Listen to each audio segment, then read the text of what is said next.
Hello there, welcome to our channel Tutorial Guru again. Hope you are doing fine. I'm back with another tutorial video, and today I'll be showing you how to change your profile picture on your Messenger app.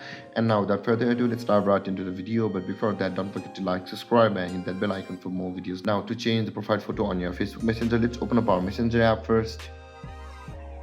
And after opening your Messenger app, you can see this interface where on the top left corner of your screen you can see your profile picture icon. Tap on your profile picture icon like this, and on this interface you can see your profile picture icon in a much large size on the top of the screen with a username on it. Beside your profile picture there is the camera icon. To change your profile picture on your Messenger, tap on that camera icon like this, and you can see you can choose to either take photo, choose from library, or use avatar, whichever you like.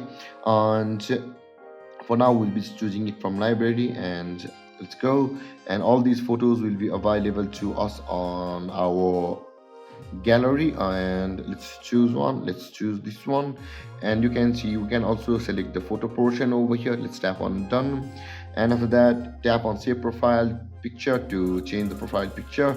And there guys, this is how you change your profile picture on your Messenger. And if you have any confusions or questions regarding the topic, don't hesitate to comment in the comment section below, and don't forget to like, subscribe and hit that bell icon for more videos. Thank you for watching guys. Peace.